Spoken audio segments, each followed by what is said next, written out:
Nice suit, buddy, but you suck. Hello, my baby. Hello, my honey. Hello, my ragtime gal. Suddenly you kissed my wife. Baby, my heart's on fire. The studio series ain't done yet, and to prove it, they're really dipping into the well and making an actual figure for Spike Witwicky. Spike was in the Generation 1 cartoon. He and his father, Sparkplug, were rescued by the Autobots when the Decepticons blew up an oil rig where they were working, and Spike became the Autobots' first human friend. His purpose in the show was to give a cartoon about giant alien killing machines a little human grounding, and to appeal to the young whippersnappers by giving them an everyman character they could relate to, though his main function seemed to be getting into dumb situations and begging Optimus for help.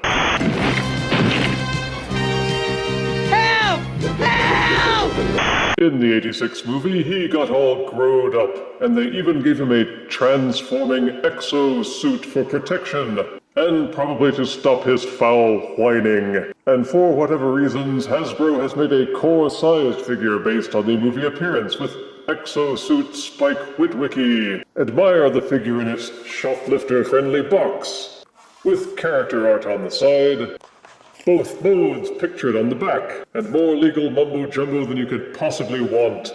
Get the only clear look at his face you will ever see on the other side panel. And let's open the box and Spike his review. Out of box, Studio Series Core Exosuit Spike Witwicky comes with his instruction booklet, and with 2 Fire Blast accessories. And this is Spike in his Alt Mode.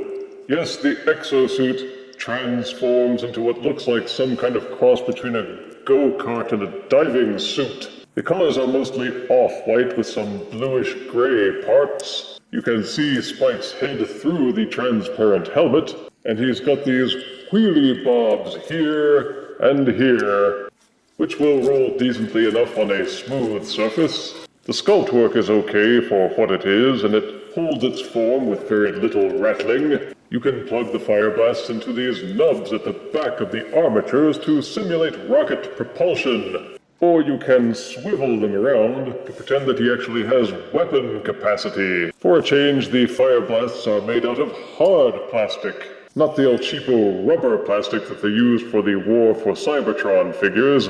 The hand ports are exposed and visible, and they are compatible with the weapon accessory pegs from other core class figures, so you can arm him up. If you can get over the mental rebellion that the bungling, whiny Spike could ever present any kind of threat, this figure is crying out for some highlights, maybe some silver on the ridges here and there, just to break the monotony. The armatures swivel a little too easily, and you have to be mindful of that when handling the figure. And if you don't angle the wheel struts at the back just right, the Alt Mode won't lie level. Just rotate them down as far as they'll go, and it should be fine.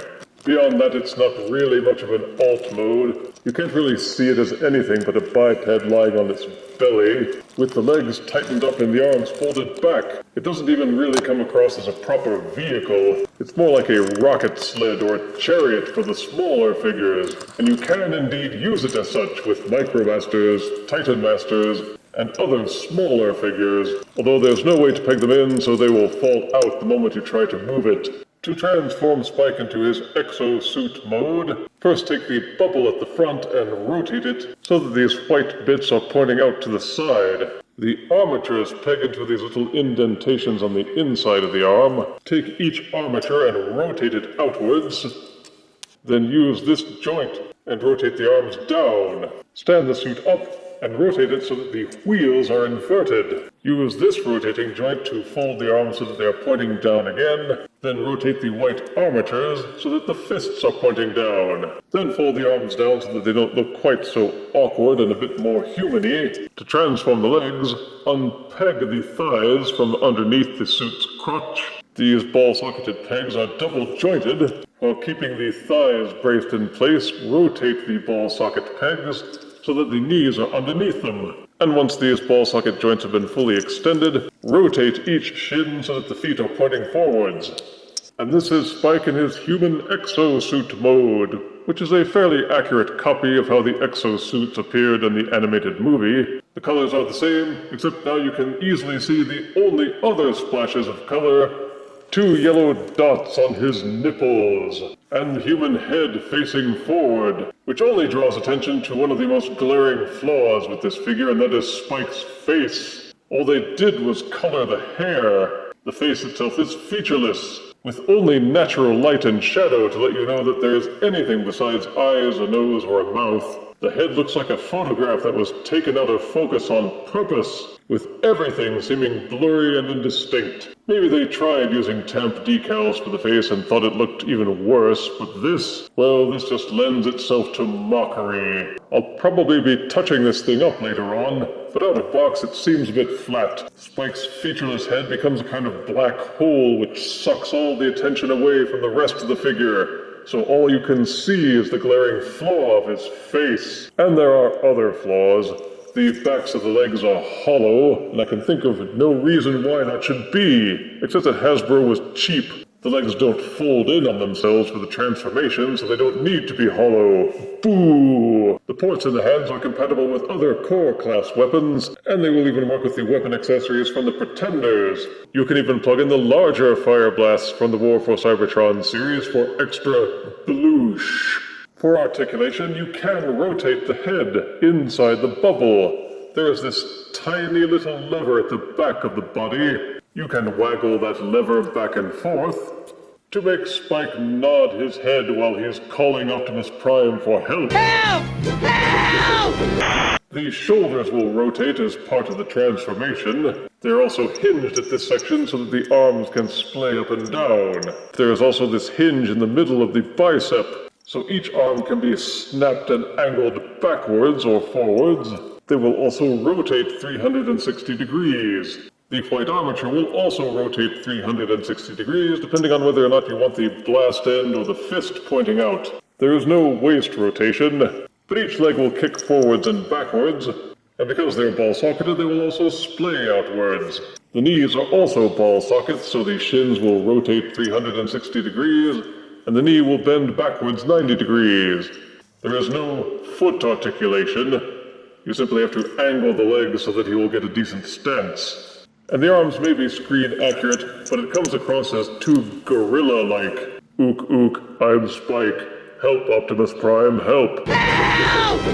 The only way to get the arms to display in a vaguely human-like manner is to angle them down, and then use this hinge to angle them back, so that it looks like a more relaxed human pose. But they're still bent backwards unnaturally. And there's also the implausible nature of this as a suit meant to house a grown human being. If you look at the human head in this bubble, proportionally the entire body would need to be folded up and scrunched into the torso section. If the human arms extended into the suit arms, then they would be torn off when the suit transformed.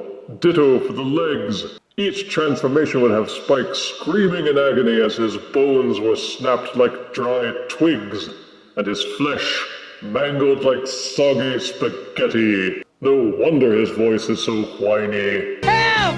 Help! For size comparison, here is Studio Series Core Exosuit Spike, next to Netflix Deluxe Size Bumblebee. Here is Core Studio Series Spike, next to the Daniel accessory that came with Autobots Slug. Ugh. Here is Core Series Exosuit Spike, next to core-sized Optimus Prime. Still shorter.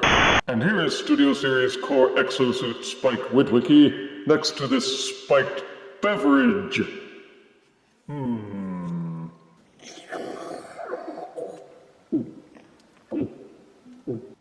Oh. You think you're better than me? You're not better than me.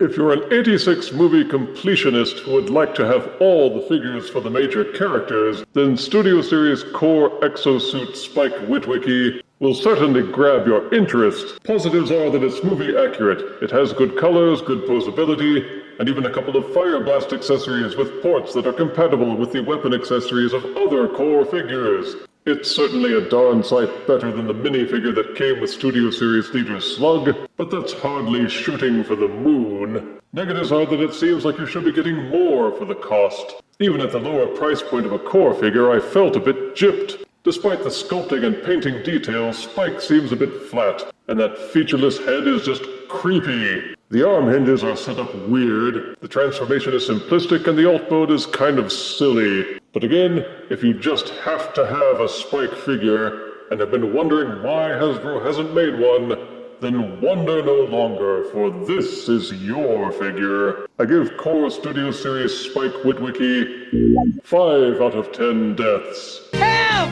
Help! Oh, shut up. If you refuse me, honey, you lose me. Then you'll be left alone. Oh, baby, tell more and tell me I'm your own.